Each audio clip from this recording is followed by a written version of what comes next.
こんにちは。ミニマリストになりたい私、もちです。今回はついに新年の始まり。今年1年充実した時間を過ごすために私の手放すこと7選をご紹介したいと思います。皆様明けましておめでとうございます。新年の始まりって今年やりたいことをたくさん思い描く、とってもワクワクする時期ですよね。でも不器用な私はこれまで年の初めにあれもこれもと目標を立てて結局は手一杯でやりたいことができない、そんな状況に陥りがちでした。やりたいことを決めるのは素敵だけれど、でも自分に余白がなきゃ新しいことはできない。それならまずはやらないことを決めるのがいいかもと思い、今年はあえて私なりの今年手放すことを考えてみました。やらないと決める方がかえって実践しやすいこともありますよね。皆さんの今年1年を気持ちよく過ごすためのヒントになってくれたら嬉しいです。それではスタートです。ミニマリストになりたい私が今年手放すこと、1つ目は夜のダラダラスマホ時間です。動画でもお届けしましたが、私は去年から脱スマホに力を入れてきました。でも脱スマホしてはまたスマホ中毒に戻ってしまうというリバウンドを今日までずっと繰り返してきてもいました。特にこのお正月なんかもう日中も夜中もずっとスマホを触って、もう本当にスマホに支配された暮らしを送っていました。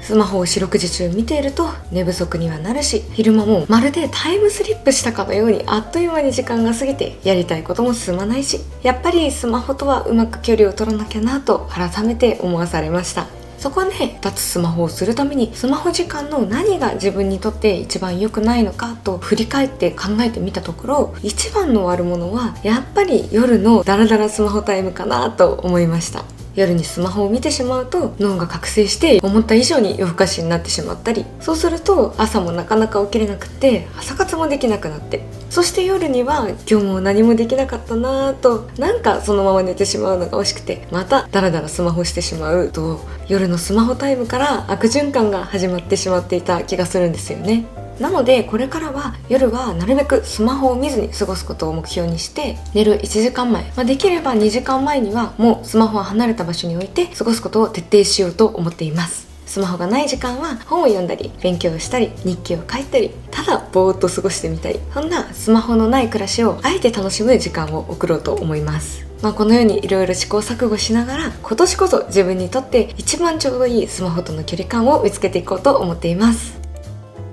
ミニマリストになりたい私が今年手放すこと、2つ目は試着せずに服を買うことです。去年はネットで買ったお洋服の失敗が実は本当に多かったんです。オンライン限定のアイテムを試着せずとも大丈夫かと思って買ってみるのですが、いざ着てみるとなんだか似合わないんですよね。ネットでスタッフさんのスナップ写真を何度も見て、自分なりによく検討はした上で購入したつもりなんですが、実際に届いて着てみると自分にはなんだか形が合わなかったり、思ったより素材が安っぽく感じてしまったり、そうして一度も外に着ることのないまま結局フリマサイトで売るなんてことも何回もしてしまいました。確かにオンラインの商品ってお値段も割安だったり品揃えも多くて本当に便利ですよね。でもやっぱり自分に似合うかどうかは実際に着てみないとわからないんだなと痛感しました。デザインや素材感、肌触り、サイズ感など自分好みのものかどうかは自分の目で見て触れてみることが買い物の失敗を減らすため、ミニマリストになりたい私には必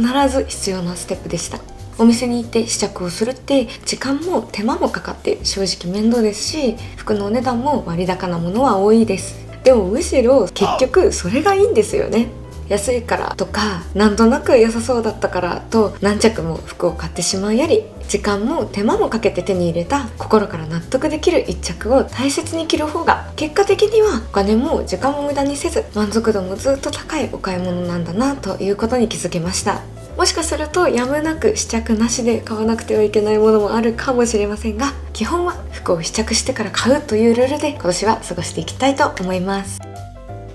ミニマリストになりたい私が今年手放すこと、3つ目は極端な節約です。これまでの私はとにかく節約しなきゃとどこか自分を追い込んでいた気がするんですよね。外食は一切禁止にしていましたし、人の声でガヤガヤするようなカフェで作業するのは実は私が一番作業がはかどるのにカフェ代ももったいないと我慢していました。未来のためにもできる限り今お金を使わないことが正解だと、そういう価値観だったんですよね。でも最近ようやく今をどう過ごすかというその今の時間そのものがとっても大切だなと思うようになりました。人生ってもう本当に今を積み重ねでできていきますから、きっと今この瞬間瞬間を楽しく気持ちよく過ごせれば人生きっとずっと幸せなんだと思うんですよね。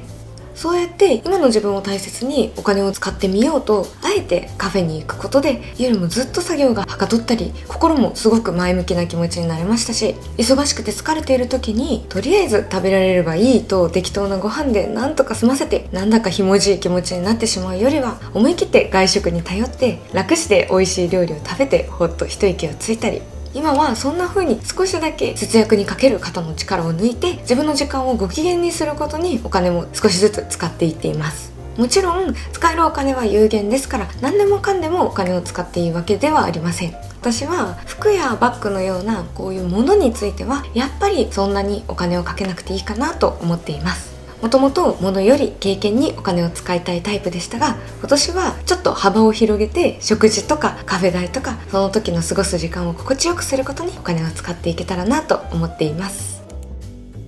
ミニマリストになりたい私が今年手放すこと、4つ目は捨てることを目的にしてしまうことです。今年も暮らしをより良くするために捨て活は変わらず続けていきますが、やっぱり捨てることをゴールにしてしまわないよう引き続き気をつけていきたいなと思っています。捨て活はただ物を減らすことが目的ではなくて、自分にとって大切なものを見つけていく作業です。なぜ手放すのか、なぜ残すのか、その理由が何よりも大切なんですよね。とはいえそう頭では分かっていても捨て活をしていると未だに数はより少ない方がいいとか、無意味なものを手放さなきゃいけないといった一種の強迫観念というか、手放すことこそが良いことに思える考えにとらわれてしまうことがあります。でも今年こそそうした捨てることへの執着とか、ミニマリストならこうすべきという考え方はもう手放して、無意味でも好きなら取っておいていい、逆に使えるものも使う気がないなら手放していい、そんな風に超自分中心な基準で楽しみながら捨て活をしていきたいと思っています。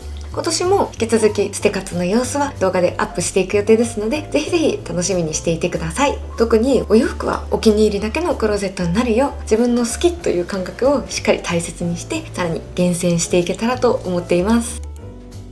ミニマリストになりたい私が今年手放すこと5つ目は、ついごめんなさいと言ってしまう癖です。大前提、人へごめんなさいと言えることはとっても素晴らしいことだと思います。でも私の場合はいろんな場面でこの言葉を多用しすぎてしまっていたんですよね。気を使ってもらったり、親切してもらったり、何か意見してもらったり、そんな時ついつい口癖のように無意識にすいませんやごめんなさいが先に出てしまっていました。で、最近になって私の場合暮らしの中ではごめんなさいというよりも本来はありがとうと伝えた方が良さそうな場面がずっと多いなということに気づきました。で、きっかけは去年に友人と話していた時のことでした。私的には全く謝ってもらう場面ではなかったのに、友人からごめんって言葉が返ってきたことがあったんですよね。その時に初めて不思議な違和感を感じました。私が相手に良かれと思っていたことで逆に謝られちゃって、なんだか私の方も申し訳なくなる気持ちを感じてしまいました。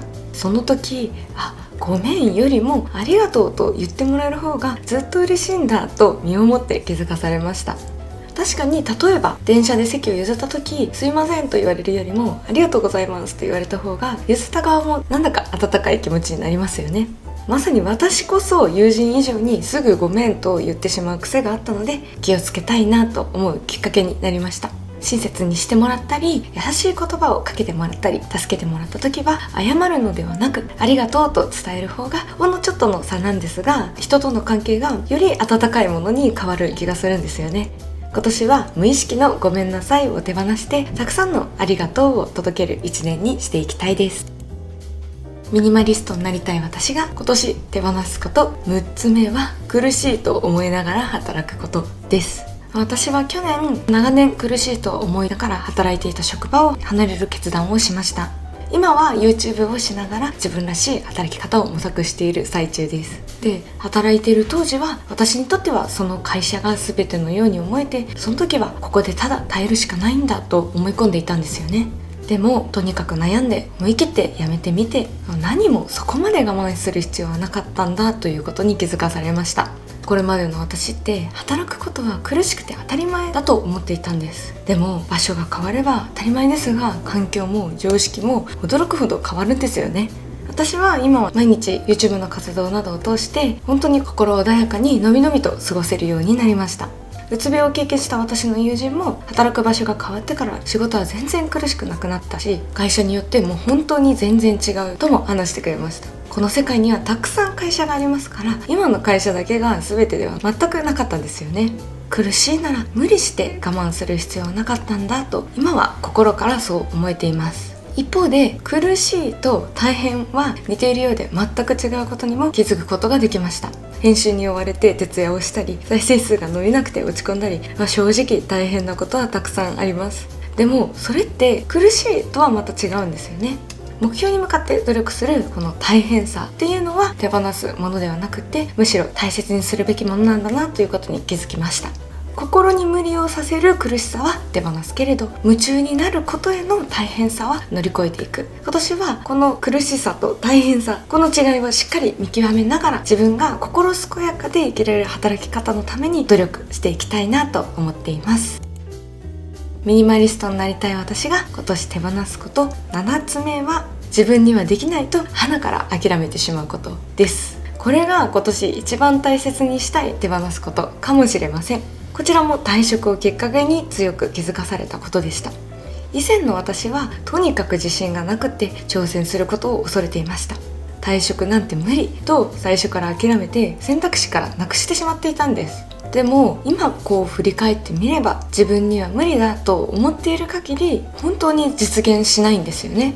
っていうのも自分自身で挑戦しないって選択してしまっているからなんですよね。これまでの人生、私は失敗することをとにかく避けて、できるだけ失敗しない安全な道ばかりを選んできた気がします。でも実際に退職という一歩を踏み出してみた今感じているのは、失敗しても得することしかないということです。エジソンの有名な言葉、私は失敗したことがない、ただうまくいかない方法を見つけただけだにもある通り、たとえ思い描く通りにうまくいかなかったとしても、それはただの失敗ではなくて、この方法ではうまくいかないんだということが分かった一つの前進なんですよね。挑戦する前から諦めてしまったら、成功することもなければ成長につながる失敗もありません。だから自信がないからと諦めてしまうのって実はすごくもったいないことだったんだと今はそう考えられるようになりました。自分にはできないという決めつけを手放して、やってみたいならまずは挑戦してみる。それがこれからの自分のために大切にしたい考え方かなと思っています。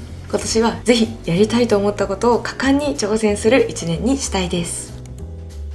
以上が私が今年手放したいこと7選でした。で、反対に今年私がやりたいことも少し紹介しますと、まず去年から始めた5年日記は続けたいなと思っています。まめな性格じゃないので、毎日じゃなくていいと自分を許しながら、それでも続けていけたらなと思っています。あと語学学習もしたいですね。YouTube を頑張ってるこの3年間ぐらいは語学学習にあんまり時間を割いて取り組めていなかったので、今年こそはもうちょっと語学学習に割く時間も増やしていきたいなと思っています。あとは YouTube もちょっとなんとか工夫して今より更新頻度を上げられたらなとすごく思っています。そしてあと一人旅もしてみたいですね。なかなか貧乏症で引きこもりの私は友人と一緒じゃないと旅行なんてしないタイプなんですが、今年はちょっとぜひ一人旅行チャレンジしてみたいななんて思ってます。こんな風に緩い目標ですが、私きっちり目標を決めると苦しくなるタイプなので、ざっくりのんびりとした目標を立てながら今年を楽しく過ごしていけたらなと思ってます。